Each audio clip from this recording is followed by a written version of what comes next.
ويحيى الوطن لنسعد يوما أراد الحياة فلا بد أن يلتزم الأمر ولا بد لليل أن ينجلي ولا بد للقلب أن ينكسر ومهتما يا حماة الحمى هلموا هلم من مجد الثمن وقد ضربت في عنقنا الهمم نموت نموت ويحيى الوطن.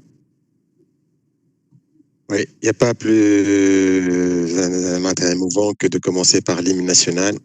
إذا الشعب يوما أراد الحياة فلا بد أن يستجيب القدر. En fait, on est là, si on est là, en fait, c'est pour la cause, pour la vie. Aujourd'hui, un virus, il est en train de prendre la vie de plusieurs hommes et femmes sur cette terre. Et on essaie, d'ailleurs, le challenge, le hackathon AD, il travaillera sur les 4 axes qu'on a définis déjà, l'entraide, l'enseignement, la crise économique, et divers autres idées qui sont intéressantes. Mais je céderai la parole à M. Nourdine Haji, qui est le PDG de EY. Si Nourdine, à vous la parole.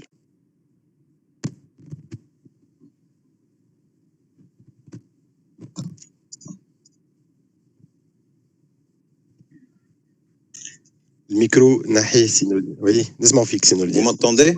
Oui. Parfait. Et vous me voyez? J'ai partagé le slide là, et là, ils peuvent vous défiler. Normalement, ils chauffent. D'accord, mais je suis aussi sur la cam. Je ne sais pas si c'est visible en tout cas. Mais bon, voilà, j'y suis. Voilà, exactement. Ouais, exact. Parfait. Merci pour tous ceux qui se sont réunis autour de cet événement. مرحبا بكم الناس الكل. الحقيقة c'est à la fois un plaisir et un grand honneur pour nous en tant que cabinet EY d'avoir provoqué cette initiative. Initiative en ces temps très difficiles, un contexte inédit en fait que connaît notre pays, que connaît le monde entier en réalité. Nous allons vivre ensemble une expérience unique tout au long des prochaines 48 heures. Peut-être à cause, peut-être grâce finalement à ce maudit virus, le Covid-19 ou le Corona.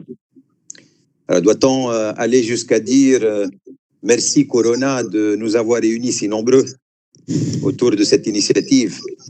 Vous avez bien mérité que votre nom soit collé à l'événement. En fait, le nom c'est Hack for Covid-19.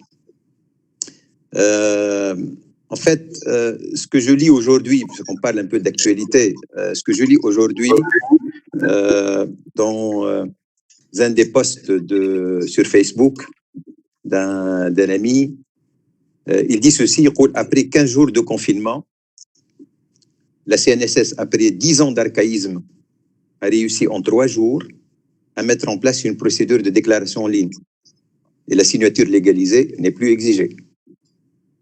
Le ministère des Affaires sociales a réussi à inventorier 630 000 personnes bénéficiaires des aides, alors qu'on peine depuis une dizaine d'années à trouver la solution pour diriger l'intervention de la caisse de compensation vers les couches de la population qui en ont réellement besoin. Les banques acceptent désormais les virements scannés et n'exigent plus d'original. Les banques offrent gratuitement à tout demandeur sans qu'il y ait besoin, qu'il soit client de la banque ou d'avoir un compte, elle lui offre gratuitement la carte. Ce qui constitue, nous le savons tous, comme un préalable, une étape cruciale pour le décaching dans notre pays et le décaching qu'on en parlait depuis plusieurs années. Alors, est-ce qu'on ne doit pas remercier justement le coronavirus? Je sais que vous tous, autour de ce WebEx, vous vivez une certaine frustration. En particulier, vous, les jeunes start-upers, une frustration que vous soyez retenus, enfin, des start-upers, que vous soyez retenus pour candidater à ce attaquant ou pas. Une frustration de ne pas arriver à traduire vos idées et vos projets parce que vous vous heurtez à des obstacles de tout ordre, parce que les structures de l'État tardent à vous faciliter la tâche, parce que souvent, ils sont les premiers consommateurs de vos idées et de vos projets, mais leur résistance à passer le cap dépasse tout entendement, parce que vous portez la rupture tant attendue et tant souhaitée pour notre pays, et vous avez toutes les idées, vous avez tous les projets, vous avez le talent, vous avez l'esprit d'entrepreneur, mais l'environnement a du mal à vous faciliter la tâche. Alors, la morale de l'histoire de tout à l'heure sur le post de mon avis sur Facebook est en fait qu'on a besoin finalement de mettre la pression sur l'État, on a besoin de mettre la pression sur les structures de l'État pour que quelque chose se passe. Alors, continuons à le faire.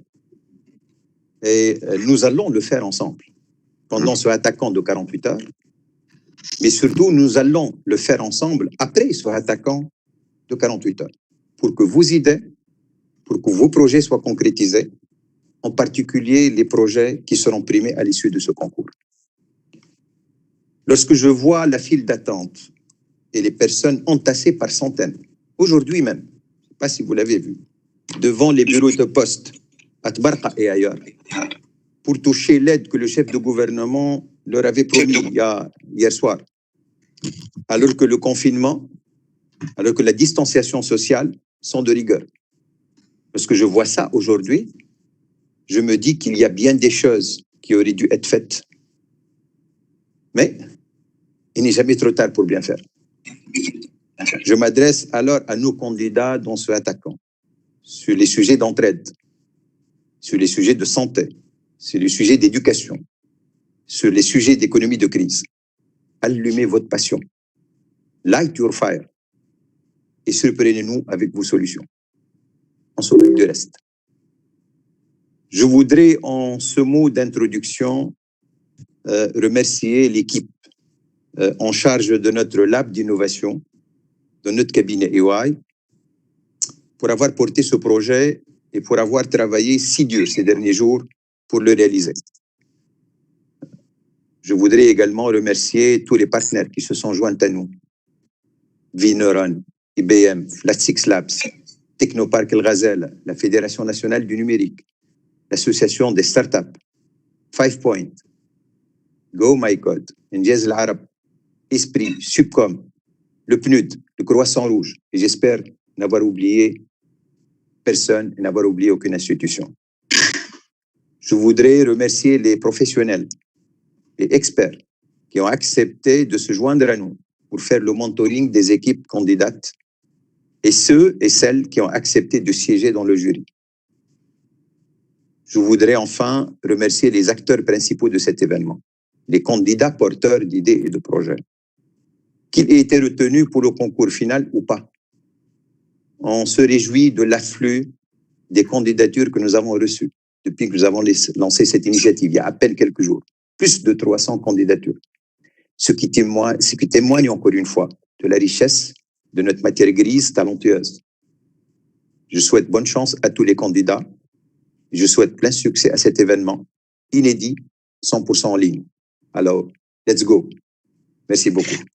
Merci beaucoup, Sinourdine. Merci beaucoup. Oui, il y a beaucoup de challenges à relever, notamment rien que d'être là à distance et relever ces défis-là par rapport à comment trouver à l'intelligence collaborative à distance et trouver des solutions et s'adapter, la force d'adaptation qui ne cesse de nous éblouir et on sera agréablement surpris, je pense, à la fin de ce parcours de 3 jours. Et donc, sans transition, je céderai la parole à M. Mohamed Joua, donc le directeur de Esprit Business School.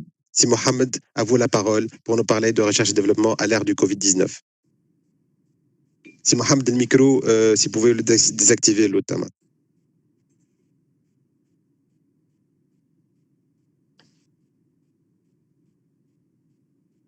Allô, on m'entend? On vous entend, c'est Mohamed.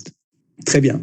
Merci, merci Sinourdine, merci d'abord à toute l'équipe et à EY d'avoir lancé cette très heureuse initiative dans un moment très difficile pour permettre à